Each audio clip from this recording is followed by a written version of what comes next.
Good afternoon, ladies and gentlemen. I'm your host, The Lost Chevalier, and you're welcome back to this Let's Read of Tyranny short stories. Let's start reading the words of the narrative designer Paul Kirsch. Greetings from the narrative design team.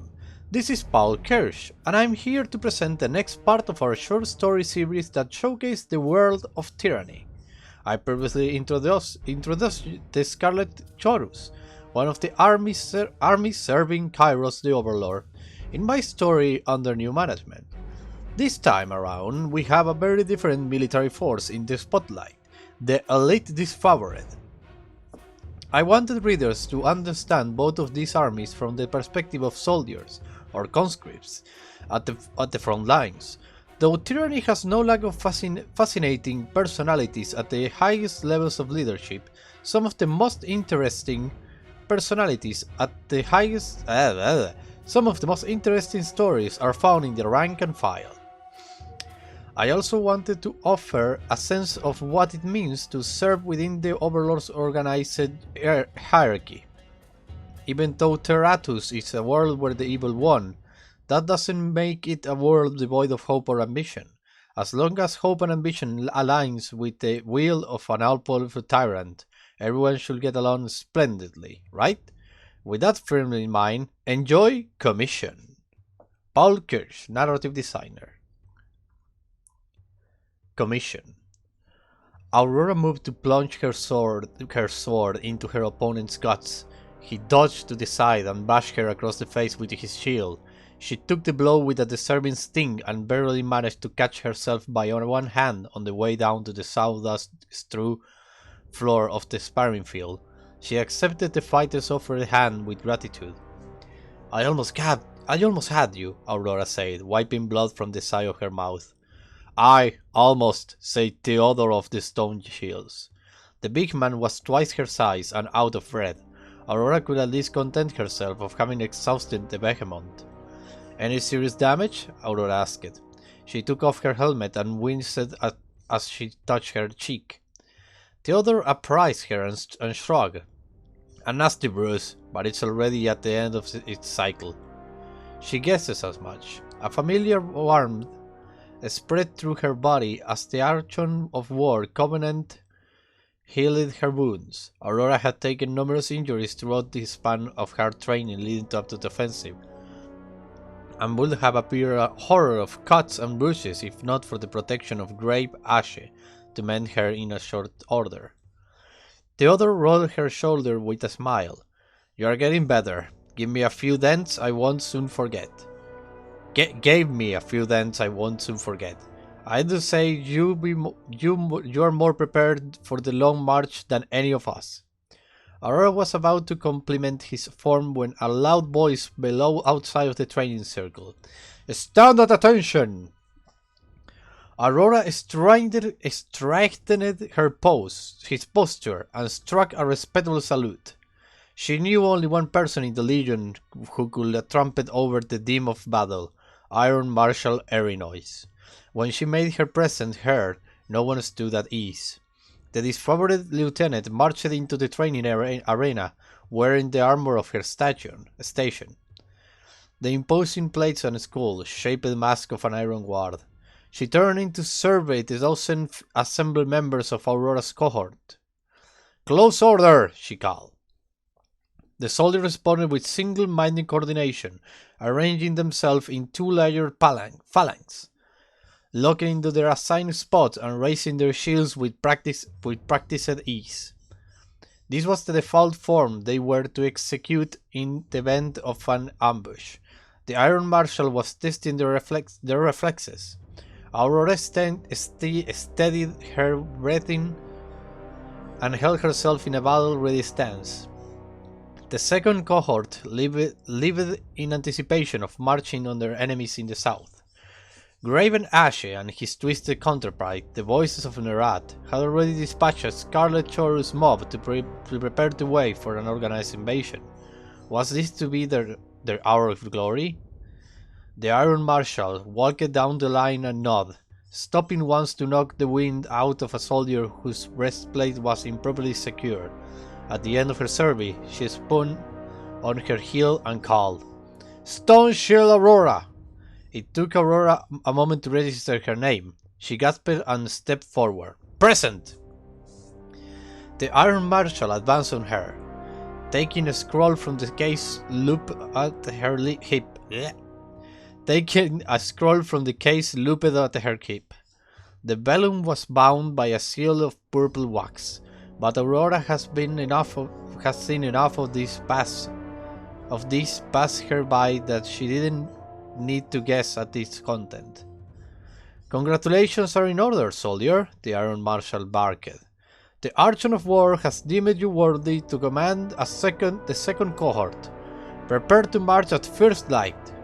Aurora released her stored breath and allowed a smile to burst onto her face like a sunbeam. Her countrymen who shared the line broke into immediate applause. For her, for the war, for the Archon, it didn't matter. The Iron Marshal held her silence for as long as she could tolerate the display, and then cut it off with a piercing whistle that got everyone scrambling back to attention. Commander, she said to Aurora, report to the smithy. They will send you off with the iron befitting your new rank.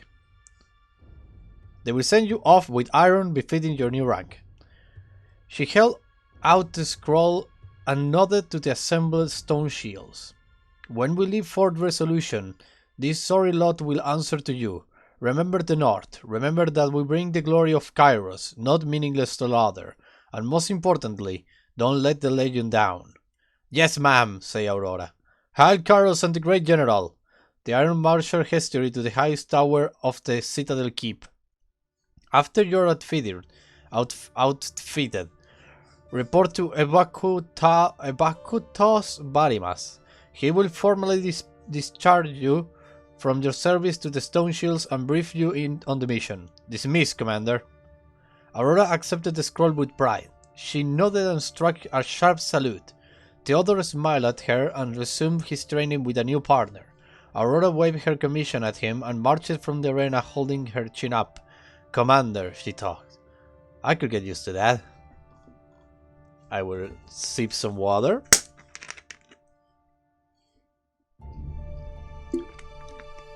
There we go, let's keep reading. Oh, this name. Denya.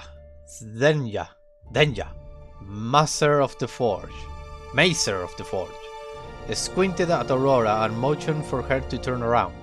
Does it feel tight? She asked. They stood in the midst of artisans laboring over forges, conjured flames, and molds of white-hot iron.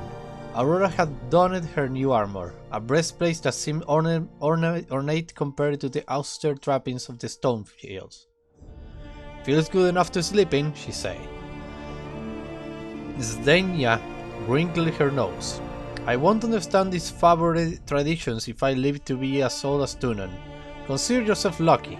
That might be the last piece of we produce for a while. She glanced at this misty pile of iron and ore and frowned. What made you say that? Asked Aurora. The Forge Master signed it. It was Master, no Macer. It's like in a tea here. Okay. The Forge Master signed. Fatebinder Kallio is breathing down my neck to increase productivity for the war effort, but I don't know what miracle she expects to get out of me. We are low on supplies since the collapse at the Tanabon mines.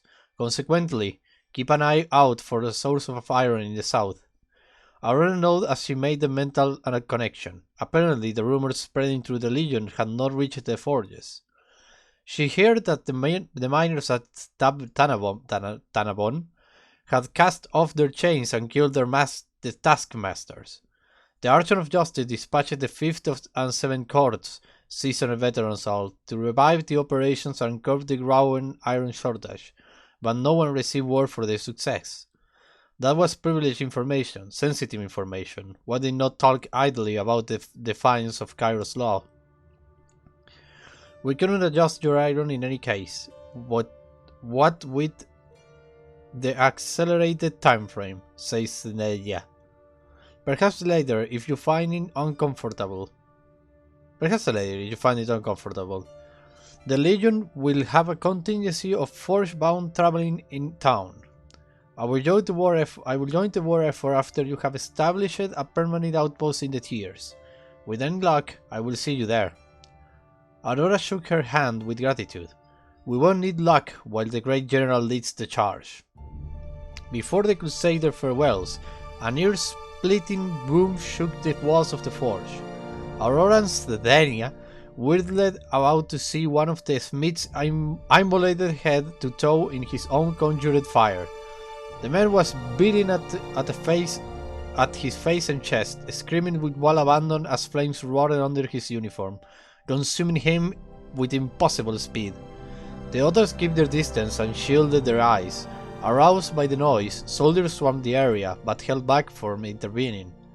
"Someone put him out!" Aurora sprinted across the workplace, shoving aside the grounding artisans as she grabbed a bucket of water. A hand snagged Aurora roughly from behind. It was Sedenia, fixated over Aurora's shoulder and wearing a stolid expression. "Don't," says Sedenia. The Forge doesn't show mercy for human error. Ours is an exacting, indifferent art, and this fate is no more or less than what any of us can expect. Aurora forced herself to look at the burning man. He was curled up on the ground, most of his body already reduced to smoking ashes. Candle flames speaked from the spaces once occupied by eyes. "So fast," whispered Aurora. "If someone has reached him in time." Sedenia tightened her grip on Aurora's shoulder. "Do you seek a glorious death in battle? This is ours. A talented man gave himself to the Forge, and the rest will learn from his example. Don't diminish his sacrifice with regret." Aurora lowered her gaze as much out of respect as to quell the dizzying sensation that rolled through her.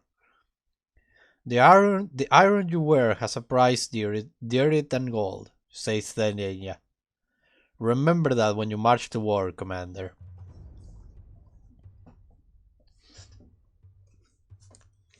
More water.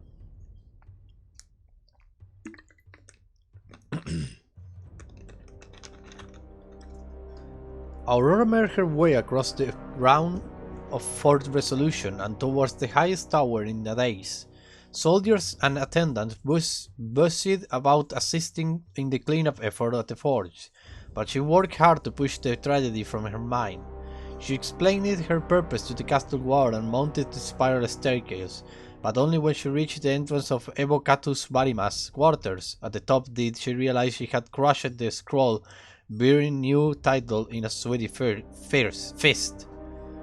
She flattened out the creases against the wall and knocked on the wooden door. "Enter," someone called.